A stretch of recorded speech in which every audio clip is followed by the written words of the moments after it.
नमस्कार मित्रों। आज हम बात करेंगे ब्रिटिश भूगोलवेत्ता और ब्रिटिश भूगोलवेत्ता के माध्यम से हम बात करेंगे कि जॉन मैकेंडर का महत्वपूर्ण योगदान रहा है। तो सबसे पहले हम बात करें कि ब्रिटेन के अंदर शिक्षण कार्य भूगोल का कब प्रारंभ हुआ था। तो 1833 ईस्वी में हुआ था। कब हुआ था? तो आपको ध्यान दें कि 1833 ईस्वी में ब्रिटेन में भूगोल का शिक्षण कार्य प्रारंभ हुआ था, जिसमें प्राध्यापक नियुक्त किए थे। प्रथम प्राध्यापक किसे नियुक्त किया था? प्राध्यापक किसे नियुक्त किया गया था? तो कैप्टन मैकोनोजी को। किसे? कैप्टन मैकोनोजी को नियुक्त किया गया था। लेकिन हम बात करें कि वहां पर भौगोलिक चिंतन का विकास कब हुआ, भौगोलिक चिंतन का शिक्षण कार्य सर्वप्रथम कब प्रारंभ हुआ, तो वो जॉन मैकेंडर के टाइम ही हुआ। कब? 1887 में। 1887 में भौगोलिक चिंतन से संबंधित कार्य जो हुआ वो कब हुआ? 1887 में। किसके टाइम में? जॉन मैकेंडर के। मैकेंडर को इसका श्रेय दिया जाएगा। अब हम बात करते हैं कि भूगोल का विकास जो इंग्लैंड में हुआ वो बहुत ही धीरे हुआ। यानी जिस प्रकार जर्मनी में, फ्रांस में और अमेरिका में जिस प्रकार ज्योग्राफी का विकास हुआ, आधुनिक भौगोलिक चिंतन का विकास हुआ, उतनी तीव्र गति से यहाँ कतई नहीं हुआ।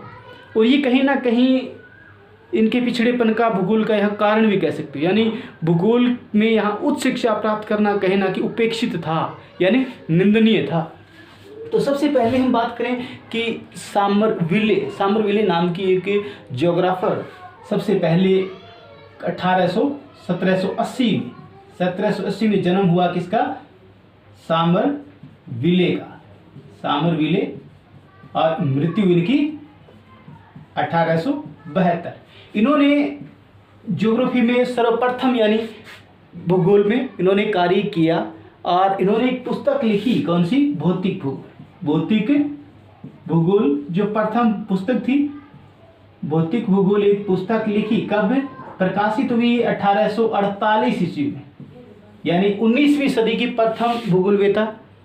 और इन्होंने इंग्लैंड में भूगोल के विकास में महत्वपूर्ण योगदान दिया। किसने? सामरविले ने। और इन्होंने भौतिक भूगोल यानी फिजिकल जियोग्राफी नामक पुस्तक लिखी 1848 में। कई बार इन्होंने इस पर संशोधन किया। और इनमें जिस प्रकार हम बात करेंगे, पर्वतों की बात करेंगे, पर्वतों पर या समुद्रों पर, महाद्वीपों आदि का अध्ययन इस पे किया। और ये पुस्तक जो थी कहीं ना कहीं पार्थिव एकता के सिद्धांत पर आधारित थी। किस पर आधारित थी? तो पार्थिव एकता के सिद्धांत पर ये पुस्तक आधारित थी। इनके पुस्तक वर्णनात्मक थी। किस प्रकार की थी?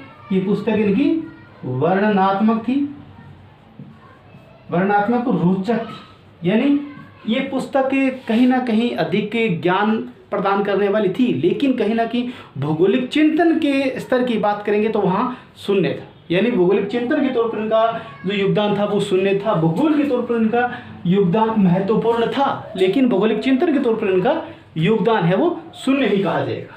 तो अब इसके बाद हम बात करेंगे कि दूसरे 19वीं सदी के भूगोलवेत्ता आए, वो कौन थे? फ्रांसिस गाल्टन थे। कौन थे? फ्रांसिस गाल्टन थे।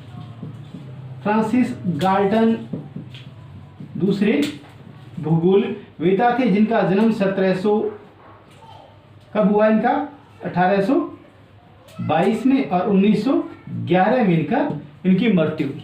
तो इन्होंने दूसरे भूगोलवेत्ता थे 19वीं सदी के जिन्होंने ब्रिटेन की भूगोल में महत्वपूर्ण योगदान दिया। ये वो प्रथम विद्वान थे जिन्होंने ब्रिटेन के मौसम मानचित्र को बनाया। मौसम मानचित्र को बनाया। कौन? फ्रांसिस गाल्टन ने ब्रिटेन के मौसम मानचित्र को बनाया। तथा इन्होंने ये प्रथम व्यक्ति थे जिन्होंने वायुदाब को समदाब रेखा या आइसोबार्स में प्रस्तुत किया। यानी आजकल आधुनिक के एग्जाम पैटर्न की बात करूंगा तो कई बार ये पूछेगा आइसोबार का संबंध किससे है? तो ये समदाब रेखा से है। किससे है? समदाब रेखा से। और समदाब रेखा को आइसोबार के रूप में प्रदर्शित किया है, वायुदाब को समदाब रेखाओं के द्वारा रूप में प्रदर्शित किया किसने? सर्वप्रथम फ्रांसिस गाल्टन ने। इसके अलावा इन्होंने ब्रिटेन के अंदर वायुयान के द्वारा यात्रा करने वाले यात्रियों के लिए सममान रेखाओं को भी प्रदर्शित किया। समान रेखाओं को भी प्रदर्शित किया। किस नाम से? समान रेखाओं को आइसोप्लेथ्स। यानी अब दो यहाँ पर प्रश्न आपके लिए महत्वपूर्ण हो गए कि समदाब रेखाओं को इंग्लिश में क्या कहते हैं? आइसोबार्स कहते हैं। और ये समदाब रेखाओं का सर्वप्रथम किसने ये बनाया था? ये तो गाल्टन के द्वारा, गाल्टन ने प्रदर्शित किया था। अब सम्मान रेखा को आइसोप्लेथ कहते हैं। कई बार ये प्रश्न परीक्षा में आ चुके हैं। तो इस प्रकार इन्होंने उनका योगदान जो था, फ्रांसीसी गाल्टन का योगदान महत्वपूर्ण रहा है। तो ये आप ध्यान रखें। अब हम बात करते हैं कि यहाँ इस प्रकार वहाँ पर एक प्रथम ज्योग्राफिकल सोसाइटी की स्थापना की गई थी। यानी यहाँ जो स्थापना की गई थी कि royal geographical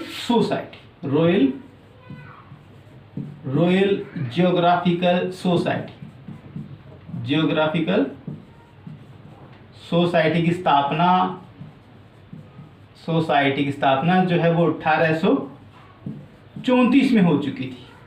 royal geographical society की स्थापना 1834 ईस्वी में हुई थी और 1854 से लेकर के 1893 ईस्वी तक के फ्रांसिस गाल्टन इसके सदस्य रह चुके हैं। यानी 1854 से लेकर के 1893 तक, यानी 40 वर्षों तक सदस्य रहे कौन?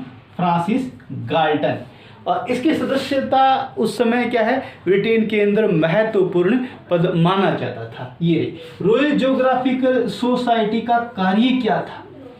रॉयल ज्योग्राफिकल सोसाइटी जिसकी स्थापना 1834 में हुई और इसका प्रमुख कार्य क्या था? तो बात करेंगे तो यहाँ रॉयल ज्योग्राफिकल सोसाइटी एक महत्वपूर्ण संस्था थी जिसका कार्य ब्रिटेन के अंदर भूगोल का विकास करना था। पहली बात क्या थी? किसका कार्य क्या था? कि ब्रिटेन के अंदर भूगोल का विकास करना था, एक बात। दूसरी बात कि ब्रिटेन के अंदर ज्योग्राफी के संबंधित जितने भी अनुसंधान की बात करेंगे या पुस्तकों की बात करेंगे, इनको अधिक रोचक ढंग से और सस्ते रूप में प्रदर्शित करना था, प्रत्येक व्यक्ति तक पहुंच बनाना था। यानी प्रत्येक व्यक्ति तक ज्योग्राफी की पहुंच हो सके, इस पर इन्हें कार्य करना था। इनके पुस्तकों में रोचकता हो, सुंदरता हो और कहीं ना कहीं पुस्तकें सस्ती हो। और इस प्रकार उन्होंने रॉयल ज्योग्राफिकल सोसाइटी की स्थापना की। लेकिन साम्राज्यवादी नीतियों से वंचित रॉयल ज्योग्राफिकल सोसाइटी भी नहीं भी थी। ऐसा जैसे कि अपने देखा है फ्रांस में, देखा है जर्मनी में, देखा है, उसी प्रकार इसका योगदान भी कहीं ना कहीं ब्रिटेन की साम्राज्यवादी नीतियों पे ये कहीं ना कहीं उनको सुझाव वगैरह दिया करते थे। तो रॉयल ज्योग्राफिकल सोसाइटी का भी महत्वपूर्ण योगदान इंग्लैंड में रहा है। अब हम बात करेंगे कि 1884 के अंदर, 1884 के अंदर इसके सचिव थे कौन? इसके सचिव थे कौन? कैल्टी, जॉन कैल्टी। कौन थे? जॉन कैल्टी, जिन्होंने अपना प्रतिवेदन प्रस्तुत किया और ये कहा कि जितना विकास जर्मनी, फ्रांस और अमेरिका में हुआ है भूगोल का विकास, उतना इंग्लैंड में नहीं हुआ। इंग्लैंड काफी क्या है? पिछड़ा हुआ है। इंग्लैंड इस मामले में क्या है? पिछड़ा हुआ। ये जॉन कैल्टी ने 1884 ईस्वी में अपना प्रतिवेदन प्रस्तुत किया और कुछ अनुदान देने के बाद मतलब क्या होता है कि 1887 ईस्वी में ऑक्सफोर्ड विश्वविद्यालय यूनिवर्सिटी में, ऑक्सफोर्ड यूनिवर्सिटी में क्या होती है कि ज्योग्राफिकल अलग विभाग की स्थापना की गई। यानी भूगोल के अलग विभाग की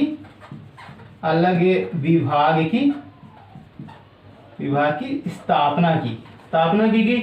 और इसका रीडर किसे बना दिया गया, इसका रीडर या प्रमुख किसे बना दिया गया, तो जॉन मैकिंडर को बना दिया गया। किसे बनाया, जॉन मैकिंडर को इसका रीडर व अध्यक्ष,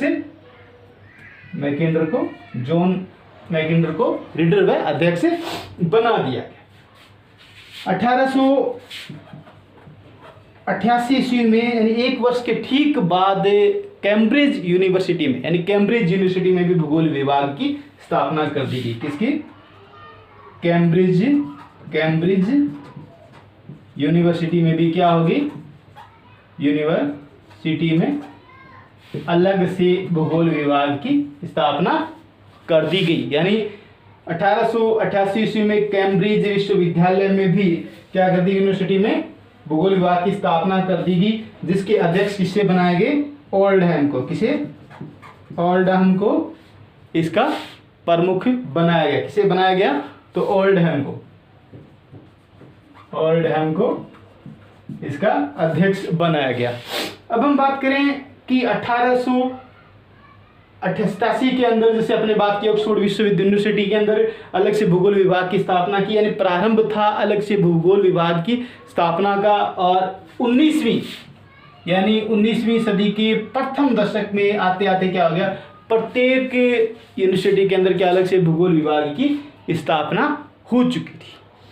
अब हम बात करें कि भूगोल के विकास के अंदर महत्वपूर्ण योगदान इंग्लैंड के अंदर जिन विद्वानों का, भूगोलवेताओं का रहा, उनके बारे में भी प्रश्न काफ़ी बार आता है। तो मैं इस पर चर्चा करूंगा क्योंकि ये अपना पार्ट नंबर 1 चल रहा है और यहाँ महत्वपूर्ण जो बातें हैं उनको बताना बेहद ज़रूरी भी है, क्योंकि यहाँ से प्रश्न जैसे कई बार 4 राइटर के नाम दे दिए जाते हैं कि कौन से भूगोलवेता इंग्लैंड के नहीं हैं, यानी एक कोई अलग से जर्मनी का या फ्रांस का, अमेरिका का दे दिया, 3 भूगोलवेताओं के नाम ब्रिटेन के दे दिए, पूछ लिया कौन सा भूगोलवेता ब्रिटेन का नहीं है, तो वहाँ दिक्कत होती है। तो उन सब कुछ को नाम, महत्वपूर्ण नाम जो हैं उनके बारे में बात करेंगे। तो नंबर की हम बात करें तो सबसे पहले हम बात कर लेते हैं पैट्रिक गिडीज, यानी पैट्रिक गिडीज कहाँ के है, पैट्रिक गिडीज इंग्लैंड के है। आप ध्यान रखेंगे, सरल नहीं मानेंगे इनको, आसान नहीं मानेंगे,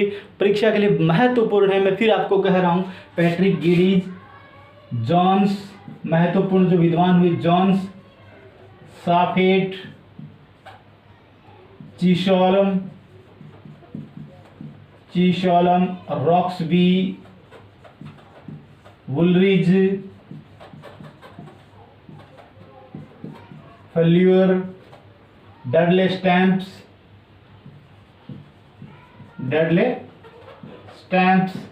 चोरले,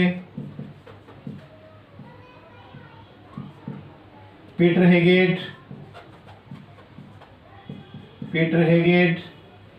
ये कुछ महत्वपूर्ण विद्वान हैं। ये कुछ महत्वपूर्ण नाम जो आपके आगे दिए हैं, डडले स्टैम्प की बात करें, चोरले की बात करें, पीटर हेगेट की बात करें, जॉन्स की बात करें, साफेट की बात करें, चीशॉल्म की बात करें, रॉक्सबी की बात करें, वुलरिज की बात करें, फेल्यूर की बात करें, ये कुछ महत्वपूर्ण विद्वान हैं जिन्होंने इंग्लैंड में भूगोल के विकास में महत्वपूर्ण योगदान दिया है। तो अब हम जिस प्रकार की हमारी प्रारंभ किया है आज ब्रिटिश भूगोलवेताओं के रूप में, ये क्लास को हम यहाँ विराम देंगे और अगले नेक्स्ट क्लास के अंदर हम बात करेंगे जॉन मैकिंडर को, क्योंकि आधुनिक भूगोल के अंदर जॉन मैकिंडर को ब्रिटिश भूगोल का जन्मदाता कहा जाता है। क्यों? क्योंकि इनके आने के बाद ही वास्तविक जो आधुनिक युग में जो विकास हुआ ज्योग्राफी का इंग्लैंड के अंदर, वो जॉन मैकिंडर के सानिध्य में ही हुआ। तो यहाँ हम बातें अब आगे अगली क्लास में करेंगे। तब तक के लिए धन्यवाद। लेकिन आप चैनल को लाइक करें, शेयर करें, सब्सक्राइब करें। Thank you.